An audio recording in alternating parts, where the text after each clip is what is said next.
Elizabeth Blackwell was born on February 3, 1821, in Bristol, England. She was the third of 9 children in a family that was passionate about education and social reform.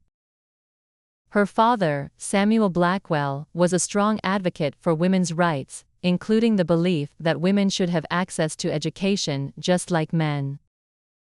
This belief would deeply influence Elizabeth's future. Her mother, Hannah Blackwell, supported her husband's progressive ideas, and the family worked hard to build a better life.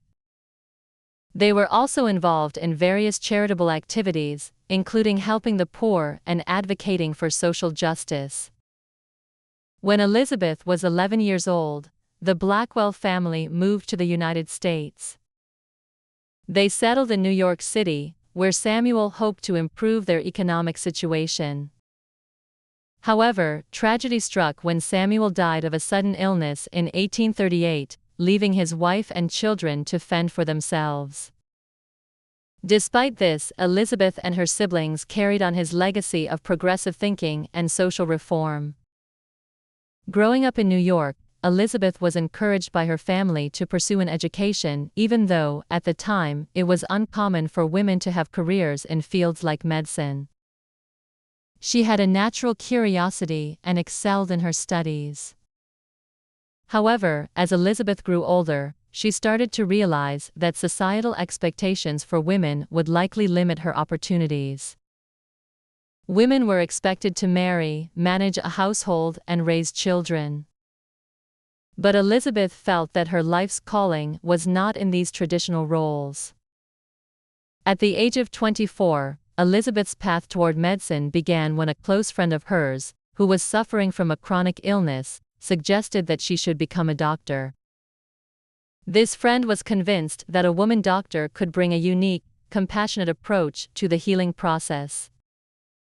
Elizabeth was initially taken aback by the idea, as it was almost unthinkable for a woman to become a doctor at that time. However, the suggestion planted a seed in her mind, and she began to explore the idea more seriously.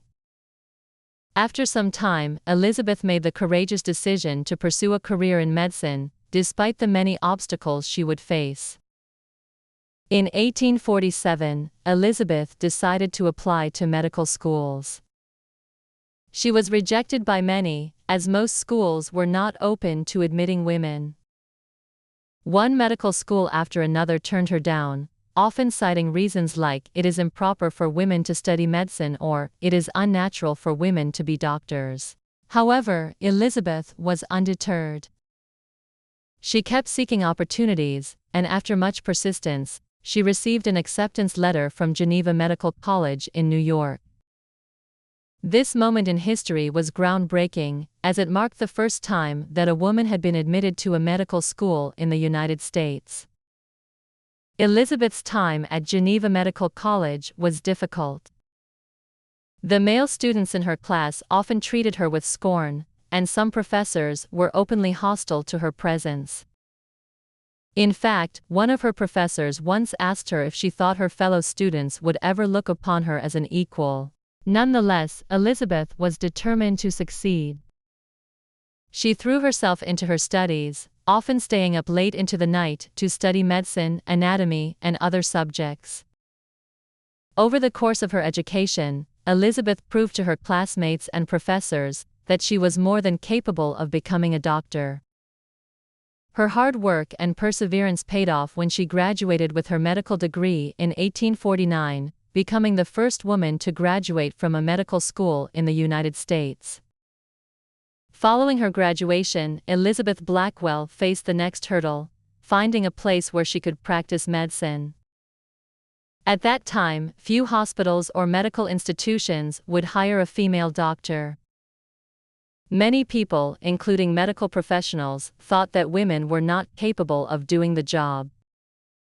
It took years for Elizabeth to find an opportunity to practice, but she never gave up.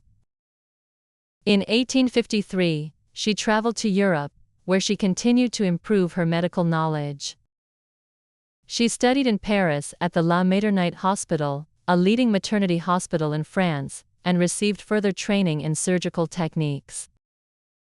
She then went to Germany, where she learned more about the medical practices in different countries. This international experience not only strengthened her skills as a doctor, but also helped her gain confidence in her ability to succeed in a male-dominated field. In 1857, Elizabeth opened the New York Infirmary for Women and Children. She co-founded the hospital with her sister Emily Blackwell, who was also a doctor.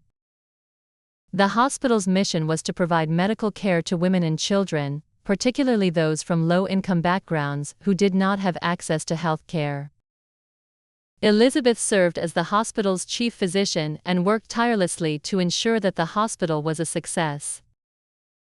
She also trained women to become doctors, believing strongly that women should be given the same opportunities as men in medicine. Elizabeth's work did not stop at running the New York Infirmary. She was deeply involved in advocating for women's rights and social justice. She used her platform to speak out on behalf of women's access to education, employment, and health care. She believed that women had the right to choose their own careers, and that they should not be confined to traditional roles. Elizabeth also worked with organizations like the International Council of Women and spoke at public meetings to raise awareness about women's issues. During the American Civil War, Elizabeth Blackwell was active in organizing medical care for soldiers.